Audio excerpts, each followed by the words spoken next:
When you were deported, was it among the first deportations? No. They were deporting on districts-wise. First they deported from Brno, then they deported from Prague, then they deported from Pilsen. That means there was some kind of schedule. Did you have any idea where these people were being sent? We knew that we are going to Theresienstadt, but we didn't know what it means. But you knew the name Theresienstadt? Yes. And is that in fact where you were sent? That was the first one. How were you transported there? In a train, a normal train. A passenger train? Passenger train. We were allowed to take 50 kilograms for one person. That means one, how do you call this?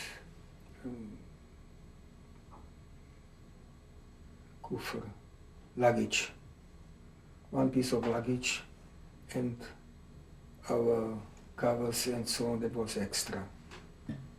50 kilograms per person. What did you take with you? Well, clothing, underwear, well, what one needs, to live. Did you take any food with you? A little bit, not too much, because it spoils.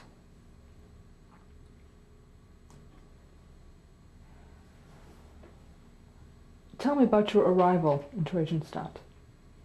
Well, we had to march fully dressed. We had winter coats in summer because we had to take them, and we had to march about 6 kilometers from the railway station to the ghetto. In those days they built a special connection, but when we came, the railway connection was not finished.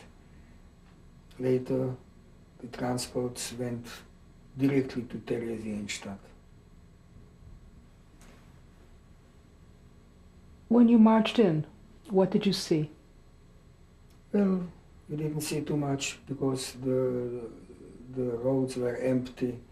The Czech population didn't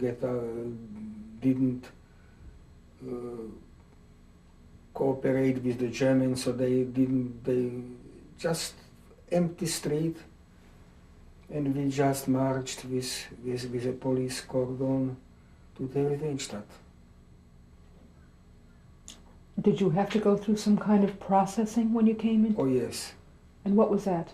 Well, they checked our transport numbers, they checked our luggage, whether we don't have cigarettes, because that was forbidden for Jews to have tobacco.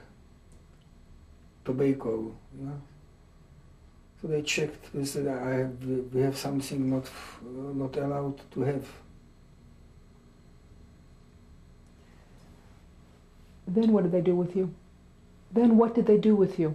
Where were you? Then they, depending on the age, they separated women from men, young men from old men, because the young men were supposed to work and the old men were supposed to slowly die.